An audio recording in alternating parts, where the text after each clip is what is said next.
Selamat siang, Bapak Ibu, Saudara yang dikasihi Tuhan. Kita mengucap syukur oleh karena anugerah Tuhan. Saat hari ini kita boleh bersama-sama di dalam ibadah Jumat Agung. Walaupun kita beribadah di rumah kita masing-masing, marilah kita beribadah dengan rasa syukur dan hormat kita kepada Allah Tritunggal. Jemaat dipersilakan untuk berdiri, kita akan masuk di dalam saat teduh.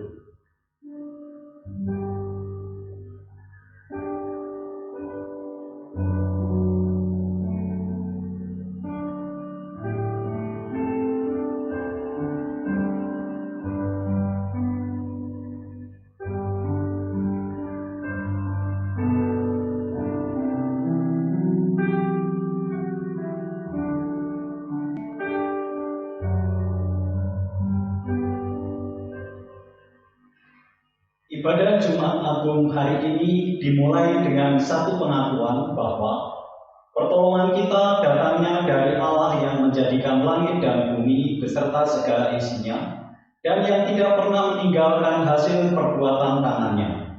Turunlah kiranya atas kita sekalian kasih karunia dan damai sejahtera dari Allah Bapa, Putra, dan Roh Kudus. Amin. Bapak, Ibu, dan Saudara yang dikasihi Tuhan, mari kita mengagungkan Tuhan melalui pujian KPPK nomor 26, Mulia Bagi Allah.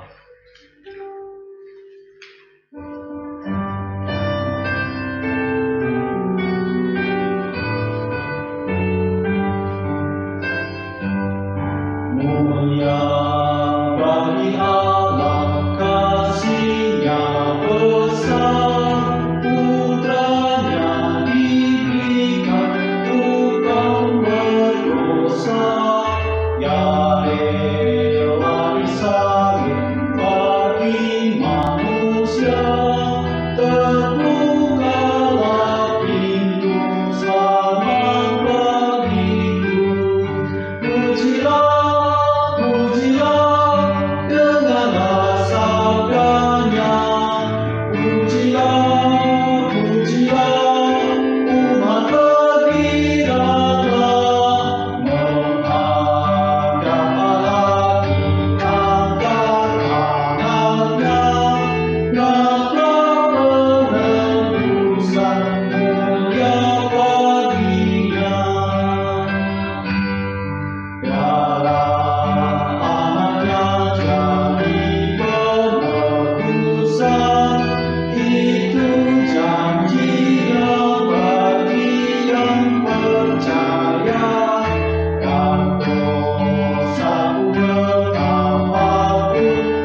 Allah itu bagi kita tempat perlindungan.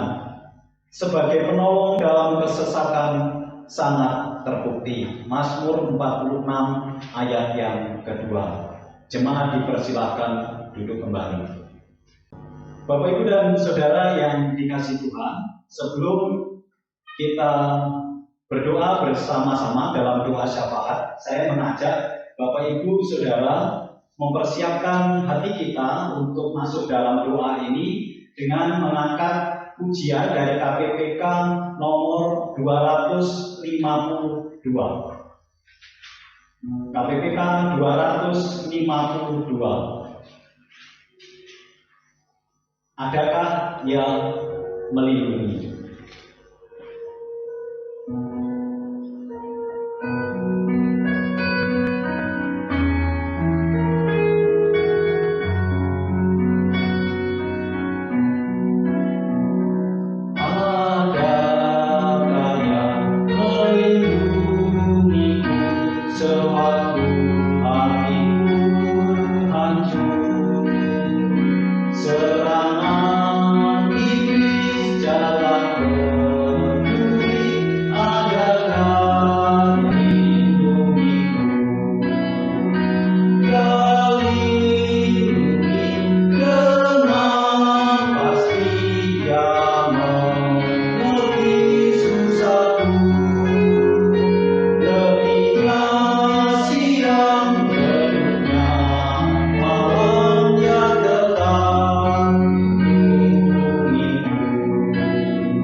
Allah Bapa kami yang bertata di dalam kerajaan surga, Allah pencipta langit bumi dengan segala isinya, Allah yang berdaulat atas segala sesuatu yang terjadi di tengah-tengah dunia ini.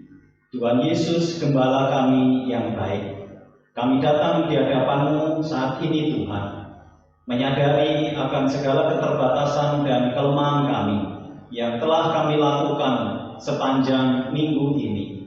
Kami mohon Tuhan yang akan mengampuni dan menyucikan kami, sehingga setiap doa-doa kami tidak terhalang karena dosa dan pelanggaran kami.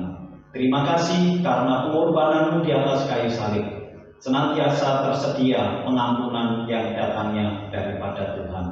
Bapa yang di surga, saat hari ini kami datang dengan segala kerendahan hati kami.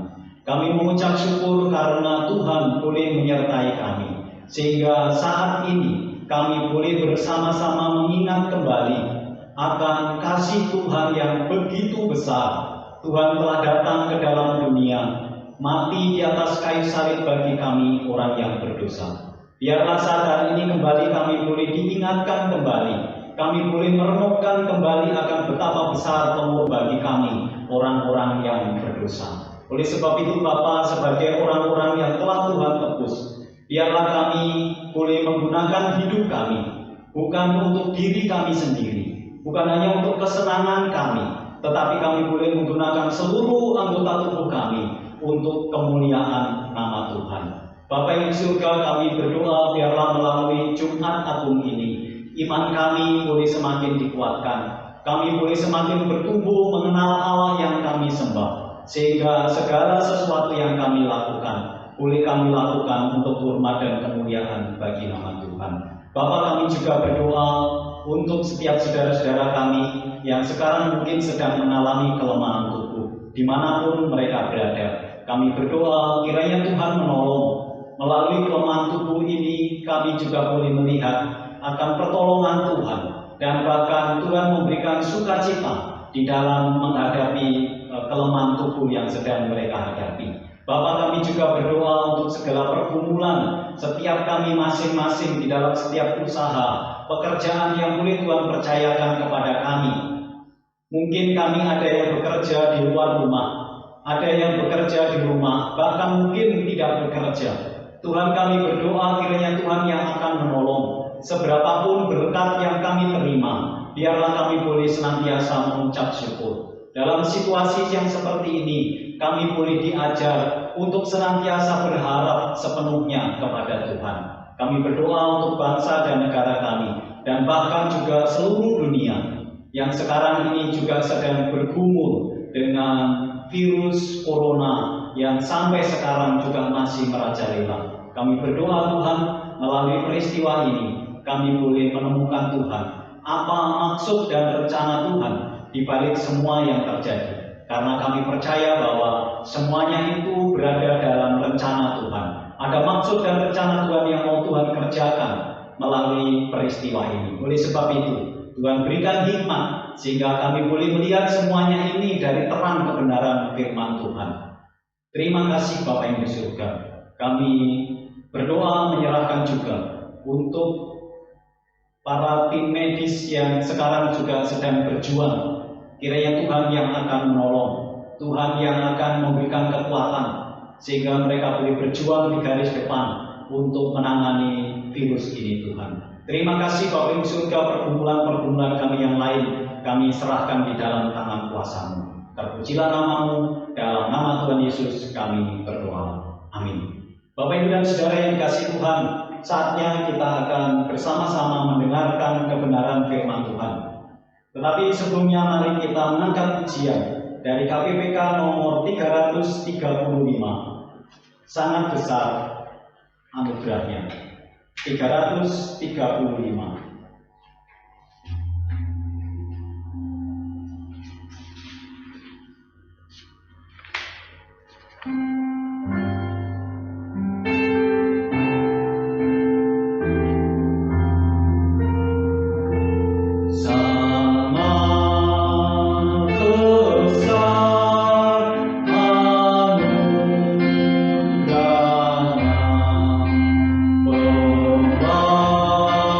Lalu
Selamat siang Bapak Ibu dan Saudara yang dikasihi Tuhan. Salam sejahtera dalam Tuhan kita Yesus Kristus.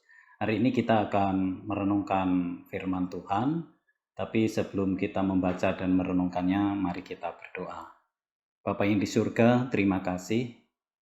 Satu anugerah yang besar di mana kami boleh kembali berkumpul untuk mengingat kembali akan pengorbanan Kristus di atas kayu salib bagi kami orang yang berdosa. Biarlah firman-Mu yang akan kami baca dan kami renungkan akan menguatkan iman kerohanian kami, sehingga kami boleh semakin mengerti siapa Allah yang kami sembah, dan hidup kami boleh kami pergunakan untuk memuliakan nama Tuhan.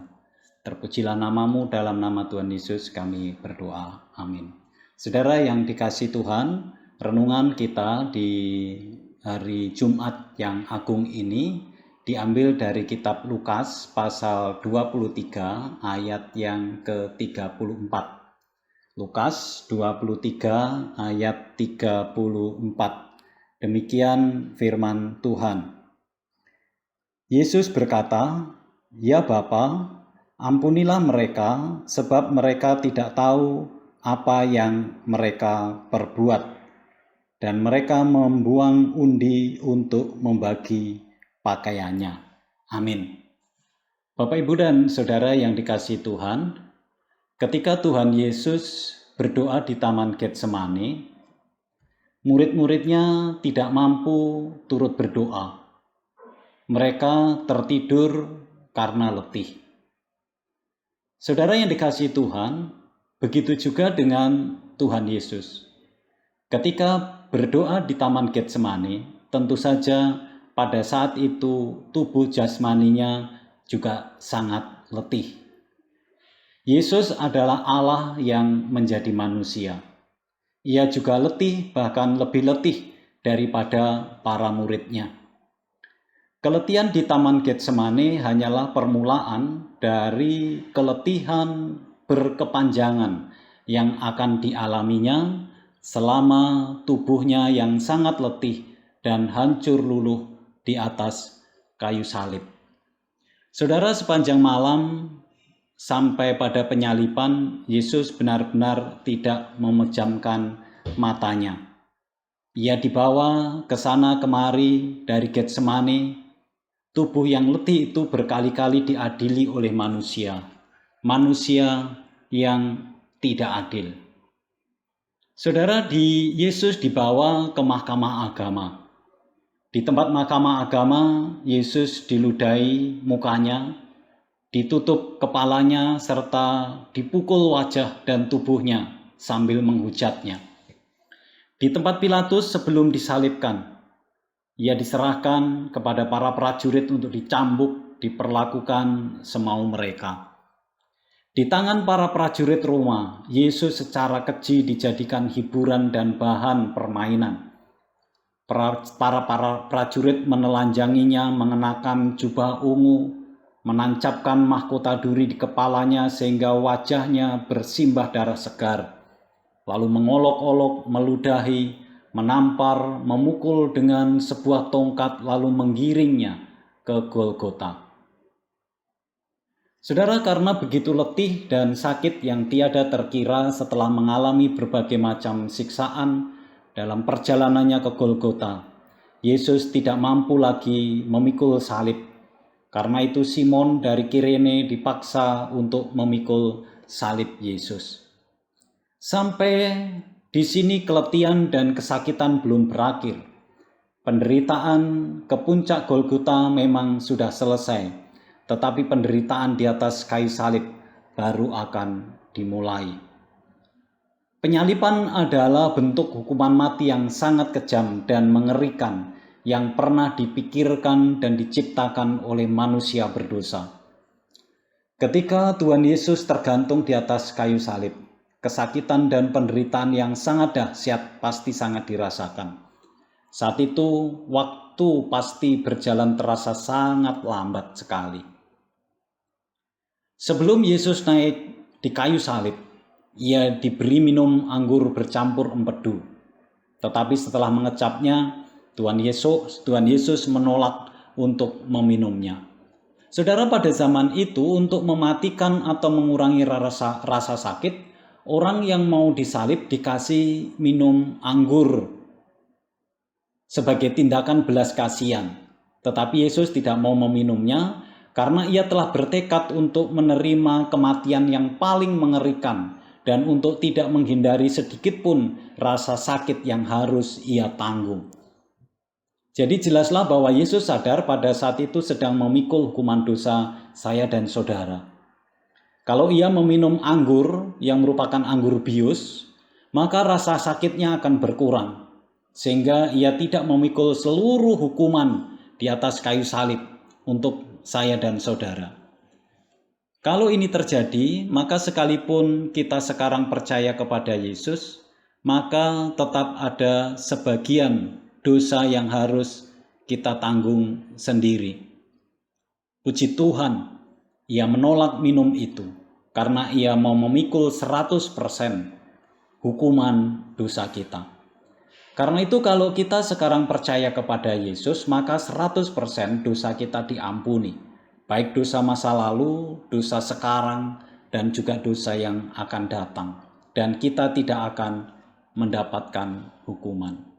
Saudara, akhirnya orang-orang yang menyaksikan wajah dan tubuh Yesus di Golgota adalah wajah dan tubuh yang sudah hancur, sangat menjijikkan dan mengerikan, sangat tidak sedap untuk dipandang. Pada saat itu, apa yang dinubuatkan oleh Nabi Yesaya digenapi secara sempurna. Banyak orang yang tertegun melihat dia. Begitu buruk rupanya, bukan seperti manusia lagi. Yesaya 52 ayat 14. Salib adalah satu simbol penderitaan, kehinaan dan kutukan pada zaman Tuhan Yesus. Salib dipakai untuk menghukum mati penjahat-penjahat kelas besar. Saudara, suara makian, umpatan, dan jeritan merupakan hal yang umum, hal yang lumrah, dan kerap kali terdengar dari mulut orang-orang yang disiksa di atas kayu salib. Saudara, namun Alkitab mencatat bahwa ketika Kristus disalibkan, ia mengucapkan 7 kalimat yang sangat berbeda. 7 kalimat yang sangat agung yang pada umumnya dilontarkan oleh orang yang berbeda dengan yang dilontarkan oleh orang-orang yang tersiksa di atas kayu salib. Saudara, Tuhan Yesus mengucapkan 7 perkataan agung di atas kayu salib. Yang pertama, ya Bapa, ampunilah mereka sebab mereka tidak tahu apa yang mereka perbuat. Yang kedua, aku berkata kepadamu, sesungguhnya hari ini juga engkau dan aku bersama-sama di Firdaus. Yang ketiga, Ibu, inilah anakmu, inilah ibumu. Yang keempat, Eloi, Eloi, lama sabachthani. Yang kelima, aku haus. Yang keenam, sudah selesai. Yang ketujuh, Bapa, ke dalam tanganmu kuserahkan nyawaku. Saudara, hari ini kita tidak akan membahas 7 perkataan Tuhan Yesus semuanya. Tetapi hanya 1 perkataan Tuhan Yesus yang akan kita renungkan, yaitu perkataan yang pertama. Ya Bapa, ampunilah mereka, sebab mereka tidak tahu apa yang mereka perbuat. Saudara, dari kalimat pertama yang diucapkan Tuhan Yesus di atas kayu salib ini, ya Bapa, ampunilah mereka, sebab mereka tidak tahu apa yang mereka perbuat. Saudara, ada 3 kebenaran penting yang akan kita renungkan. Yang pertama, ya Bapa. Saudara, kalimat ini menunjukkan relasi Yesus dengan Bapa yang tidak tergoyahkan. Di atas kayu salib, ketika penderitaan yang tak terkatakan dialami oleh Tuhan Yesus mengawali ucapannya dengan menyapa Allah Bapa. Di tengah situasi penderitaan yang tiada taranya, Yesus tetap menyadari hubungannya yang erat dengan Bapa. Yesus tetap mengingat yang pertama adalah menyebut nama Bapa. Saudara, di tengah situasi yang sangat menderita, hubungannya dengan Bapa sama sekali tidak terpengaruh, tidak terganggu, bahkan tidak tergoncangkan oleh pengalaman yang menyengsarakan hidupnya. Saudara, memang sepanjang hidupnya Yesus sudah terbiasa melakukan kehendak Bapa dengan setia, membangun hubungan dengan Bapa dalam situasi dan kondisi apapun. Kepada para muridnya Tuhan Yesus berkata, makananku ialah melakukan kehendak Dia yang mengutus aku dan menyelesaikan pekerjaannya. Yohanes pasal 4 ayat 35. Di Taman Getsemani ketika Tuhan Yesus bergumul, ketika Tuhan Yesus sangat takut, gentar dan sedih, Dia juga mengatakan, ya Bapakku, jika engkau mau, ambillah cawan ini daripadaku, tetapi bukanlah kehendakku, melainkan kehendakmu yang jadi. Saudara yang dikasihi Tuhan, inilah yang membedakan manusia Yesus dengan saya dan saudara dan orang percaya pada umumnya.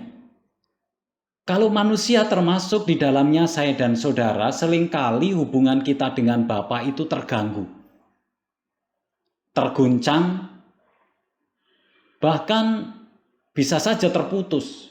Kita meninggalkan Tuhan ketika menghadapi pergumulan-pergumulan yang berat dalam hidup kita. Saudara, pertanyaannya adalah mengapa? Saudara, semuanya itu karena konsep Allah yang kita pegang itu selalu dihubungkan dengan kuasa Allah, Allah yang berkuasa, yang memiliki kuasa supra-alami, yang senantiasa mendatangkan keuntungan bagi kita. Seringkali kita berpikir, bahkan konsep yang kita pegang antara saya dengan Allah, karena Allah itu adalah Allah yang maha kuasa, maka kita senantiasa berpikir tentang keuntungan kita ketika kita membangun hubungan dengan Allah. Jika konsep Allah yang seperti ini yang kita pegang, hanya berbicara tentang keuntungan saya ketika saya membangun hubungan dengan Allah, maka Allah hanya kita jadikan alat untuk memenuhi segala keinginan atau kebutuhan kita. Sehingga muncullah kata-kata yang juga seringkali keluar mungkin dari mulut orang percaya adalah, kalau engkau benar-benar Allah, sembuhkan penyakit saya. Kalau engkau benar-benar mengasihi saya, sukseskan pekerjaan saya. Kalau engkau Allah yang berkuasa, buka jalan bagi saya. Saudara, kita berdoa mohon pertolongan Tuhan sebenarnya tidak ada masalah. Tetapi kalau dalam pikiran kita, hubungan kita dengan Allah hanya dihubungkan dengan keuntungan-keuntungan saja, maka ini yang salah. Ada orang-orang tertentu yang akhirnya meninggalkan Tuhan karena merasa Tuhan tidak menolong. Mungkin sudah berapa lama berdoa tetapi jawabannya tidak sesuai dengan keinginan. Akhirnya merasa bahwa Tuhan tidak mengasihi, Tuhan tidak menolong mereka. Saudara, perasaan bahwa Tuhan tidak menolong, Tuhan tidak mengasihi, ini seringkali membuat orang terganggu imannya. Ingat saudara, ini adalah perasaan. Dan perasaan kita itu bisa salah karena perasaan kita sudah tercemar oleh dosa. Padahal kebenaran Tuhan senantiasa hadir. Penyertaan Tuhan senantiasa ada dan pertolongan Tuhan itu senantiasa beserta dengan kita. Kalau kita bisa bertahan menghadapi pergumulan, penderitaan sampai saat ini, bukankah itu karena pertolongan Tuhan? Bukankah itu karena penyertaan dari Tuhan? Jadi jangan hidup berdasarkan perasaan, karena perasaan kita itu bisa salah, perasaan kita itu sudah tercemar oleh dosa. Tetapi hiduplah berdasarkan kebenaran firman Tuhan. Hidup berdasarkan apa yang firman Tuhan katakan. Mari kita belajar seperti Tuhan Yesus. Di tengah penderitaan yang tiada taranya, hubungannya dengan Bapa tetap terpelihara dengan baik. Saudara yang dikasihi Tuhan, di tengah penderitaan yang sangat luar biasa, yang keluar dari mulut Tuhan Yesus bukan caci maki atau sumpah serapah, tetapi yang pertama kali keluar dari mulutnya adalah ya Bapa. Saudara, dari kisah ini kita mendapatkan rahasia kemenangan iman yang sejati. Bahwa kemenangan iman itu tidak didasarkan pada lancarnya perjalanan hidup kita. Tidak didasarkan keberhasilan dan suksesnya hidup kita. Kemenangan iman juga tidak didasarkan dikabulkannya setiap doa-doa kita. Kemenangan iman yang sejati di dalam Kristus didasarkan pada taatnya seseorang pada kehendak Bapa, walaupun situasi yang amat sulit terjadi dalam hidup seseorang. Kemenangan iman yang sejati didasarkan terpeliharanya hubungan dengan Bapa dalam situasi dan kondisi apapun. Apakah dalam situasi saat ini kita tetap taat kepada Bapa? Apakah dalam situasi saat hari ini kita tetap hubungan kita dengan Bapa tetap terpelihara walaupun kita tidak beribadah bersama-sama pada hari Minggu dan juga persekutuan-persekutuan yang lain? Apakah hubungan kita dengan Bapa tetap terpelihara di rumah kita masing-masing? Saudara, ini menjadi ujian bagi kita saat hari ini. Apakah hubungan kita dengan Bapa tetap terpelihara, bahkan seharusnya justru semakin dekat, semakin erat, dan kita semakin taat kepada Bapa. Saudara yang dikasihi Tuhan, yang kedua, ampunilah mereka. Bapak Ibu dan Saudara yang dikasihi Tuhan, mengatakan ampunilah mereka itu hal yang mudah. Kalau itu diucapkan hanya dalam konteks mengajar.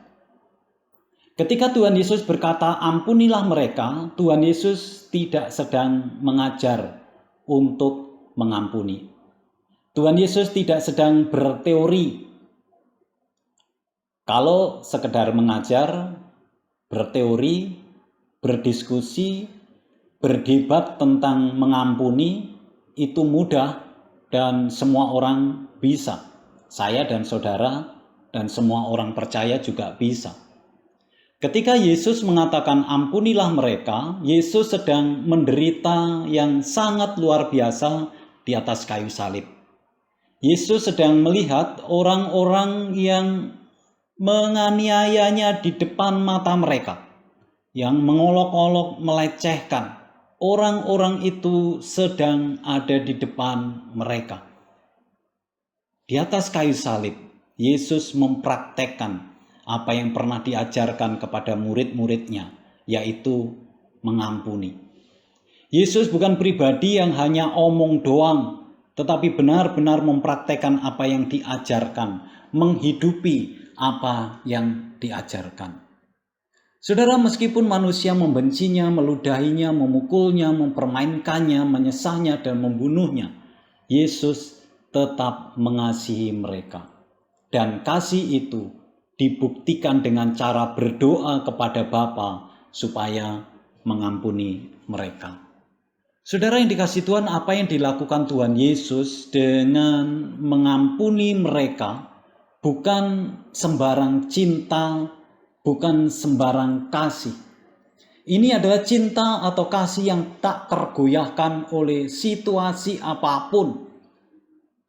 Kasih Yesus adalah kasih yang teragung, termulia, tersuci, termurni yang pernah dinyatakan di bawah kolong langit.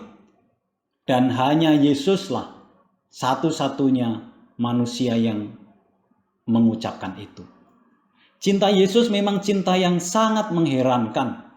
Meskipun ada orang yang mau mati, mungkin ada orang yang mau mati untuk orang yang baik. Mungkin ada. Ada mungkin orang yang rela berkorban untuk orang yang baik kepadanya. Tapi tidak mungkin ada orang yang rela berkorban untuk orang yang jahat, orang yang sadis. Kecuali Tuhan Yesus sendiri. Rasul Paulus berkata, Yesus telah mati untuk kita ketika kita masih berdosa. Bukan ketika kita orang baik, bukan pada saat kita melakukan satu kebaikan, tetapi ketika kita masih berdosa, Yesus mati untuk kita. Saudara, pernahkah kita berjumpa dengan cinta, dengan kasih yang begitu mengherankan? Cinta yang tidak pernah tergoyahkan di tengah-tengah kebiadaban mereka yang paling keji. Kasih Yesus tidak tergoyahkan kepada orang-orang yang memusuhinya, sehingga dia berkata, ampunilah mereka. Saudara, kita sudah mendapatkan pengampunan dari Tuhan, maka saatnya kita pun juga harus mengampuni orang yang bersalah kepada kita. Sehingga pengampunan itu bukan hanya sekedar pengetahuan yang ada di kepala kita, bukan hanya sekedar teori yang kita pahami, kita ketahui, tetapi benar-benar kita praktekkan dalam hidup kita. Sehingga kita menjadi orang-orang yang kaya dalam pengalaman iman. Apa yang kita ketahui, kita praktekkan dalam hidup kita. Saudara, pelajaran yang ketiga adalah sebab mereka tidak tahu apa yang mereka perbuat. Saudara, inilah dasar mengapa Tuhan Yesus berdoa kepada Bapa agar Bapa mengampuni mereka. Sebab mereka orang-orang yang telah menangkap, menyiksa, menganiaya, dan membunuhnya, dia tidak tahu apa yang mereka perbuat. Saudara, ucapan Yesus yang meminta Bapanya mengampuni orang-orang yang telah menyebabkan penderitaannya memang menarik untuk kita renungkan. Timbul pertanyaan, apakah orang-orang yang menyalibkan Yesus memang tidak tahu dengan apa yang mereka lakukan? Apakah mereka ini tidak sadar dengan apa yang mereka perbuat? Karena jika mereka tidak tahu dengan apa yang mereka lakukan, maka mereka bisa lolos dari tanggung jawab karena ketidaktahuan itu. Tapi benarkah bahwa mereka tidak tahu dengan apa yang mereka lakukan? Saudara, mereka pasti tahu dengan apa yang mereka lakukan. Mereka sadar dengan sepenuhnya dengan apa yang mereka lakukan. Buktinya adalah para imam memang merencanakan penangkapan tersebut. Bahkan rencana penangkapan itu diatur sedemikian rupa dengan melibatkan murid Yesus, yaitu Yudas sendiri, supaya tidak salah tangkap. Penangkapan dan penyiksaan Tuhan Yesus bukan kejadian spontanitas, bukan dilakukan oleh orang-orang di luar kesadarannya. Penangkapan ini didalangi oleh tokoh-tokoh agama, orang-orang yang cerdas berpendidikan tinggi. Jadi apa yang mereka lakukan dilakukan dengan kesadaran yang penuh. Mereka bukan orang gila, orang yang tidak waras, yang tidak memiliki kesadaran dengan apa yang mereka lakukan. Tetapi mengapa Yesus justru mengatakan kalau mereka tidak mengerti apa yang mereka lakukan, sehingga meminta kepada Bapa Surgawi supaya mengampuni mereka?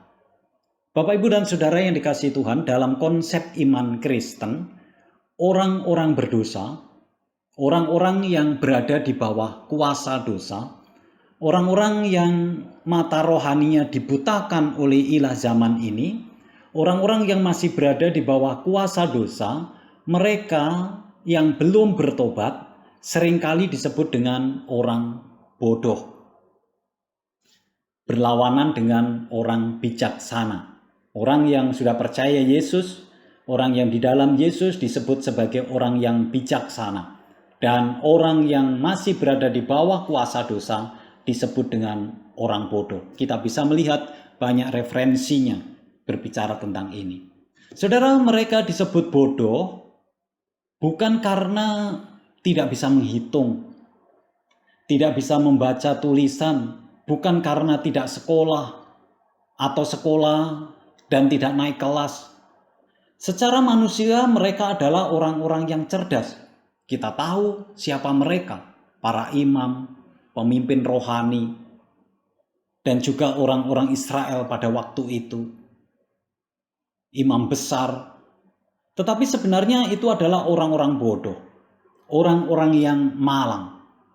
Saudara, mengapa mereka disebut orang-orang yang bodoh? Karena mereka bodoh tentang kebenaran yang sejati. Mereka tidak mengerti tentang kebenaran yang sejati, kebenaran yang agung yang datangnya dari Allah. Mengapa mereka tidak mengerti kebenaran yang sejati? Sekali lagi, karena dosa telah menguasai mereka. Dosa telah memperbudak mereka, sehingga tidak mampu membaca, mengamati, dan memahami kebenaran tersebut. Maka dapat dikatakan bahwa orang-orang yang menyalibkan Yesus itu adalah orang-orang yang bodoh, yang tidak mengerti kebenaran yang datangnya dari Tuhan. Jadi orang-orang yang menyalibkan Yesus itu pantas, layak untuk dikasihi. Dan itulah yang dilakukan Yesus. Yesus mengatakan, ampunilah Bapa, karena mereka tidak tahu apa yang mereka lakukan. Bapak, Ibu, dan Saudara yang dikasihi Tuhan, Rasul Paulus berkata bahwa perang yang kita hadapi bukan melawan darah dan daging, tetapi roh-roh di udara yang bisa membutakan mata rohani manusia dalam memahami kebenaran. Dan inilah yang terjadi dalam peristiwa Golgota. Bapak, Ibu, dan Saudara yang dikasihi Tuhan, mari saudara, bagi saudara yang mungkin belum sungguh-sungguh di dalam Tuhan, mari kita bersama-sama merendahkan diri di bawah kebenaran yang maha agung dari Allah, dan kita berkata, Tuhan, ampunilah saya orang berdosa ini. Dan bagi kita umat kepunyaan Allah yang sudah sungguh-sungguh di dalam Tuhan, tetapi yang saat ini masih hidup dan sedang dibakar oleh api kemarahan, kebencian, permusuhan terhadap sesama kita yang telah melakukan berbagai macam bentuk kejahatan terhadap kita. Saudara, ingat dan terimalah pengampunan Tuhan Yesus di atas kayu salib. Dan kiranya mulai saat ini hidup kita dipenuhi oleh cinta kasih Tuhan, sehingga kita pun mampu, mau mengampuni dan berdoa bagi mereka yang menyakiti kita. Biarlah firman Tuhan hari ini menolong kita, menyadarkan kita bahwa kita sebenarnya juga adalah orang-orang yang telah Tuhan doakan karena kita tidak tahu apa yang kita perbuat.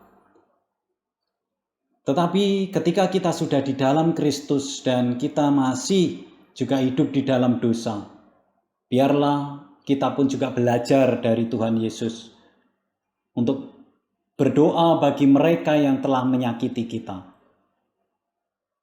Dan biarlah hidup kita senantiasa dipenuhi oleh kasih yang telah Tuhan nyatakan kepada kita di atas kayu salib. Tuhan memberkati kita. Amin. Mari kita berdoa. Bapa yang di surga, firman-Mu telah mengingatkan kami. Melalui perenungan ini menyadarkan kami siapa kami yang sebenarnya. Tuhan mati ketika kami masih berdosa. Kami mau merendahkan diri kami, dan biarlah Tuhan mengampuni kami. Dalam perjalanan hidup kami pun juga belajar untuk mengampuni orang-orang yang bersalah kepada kami. Biarlah hidup kami dipenuhi dengan cinta kasih yang datangnya dari Tuhan. Terima kasih Bapa yang di surga, dalam nama Tuhan Yesus kami berdoa. Amin.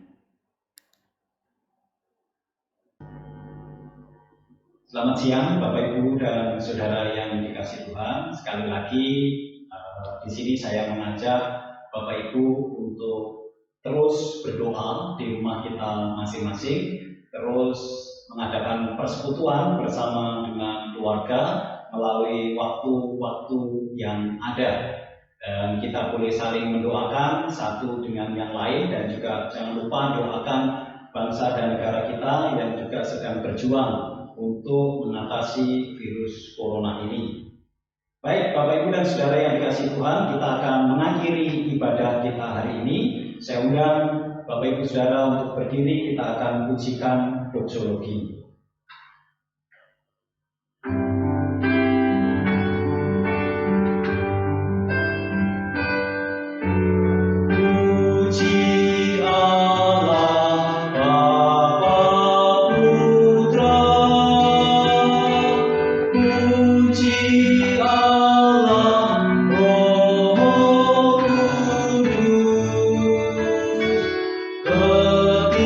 Ketikanya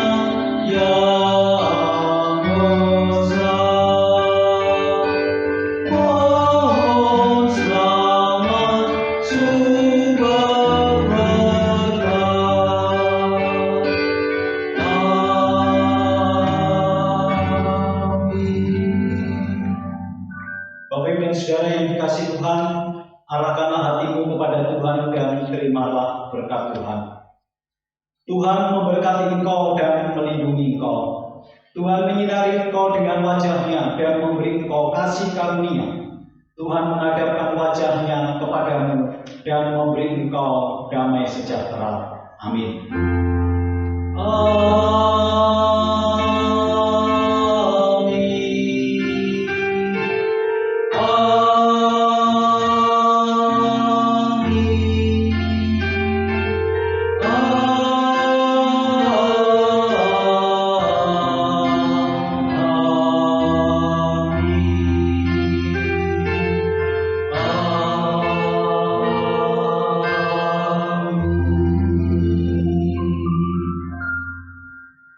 Silakan duduk, silakan mengambil saat teduh, ibadah selesai, Tuhan Yesus memberkati.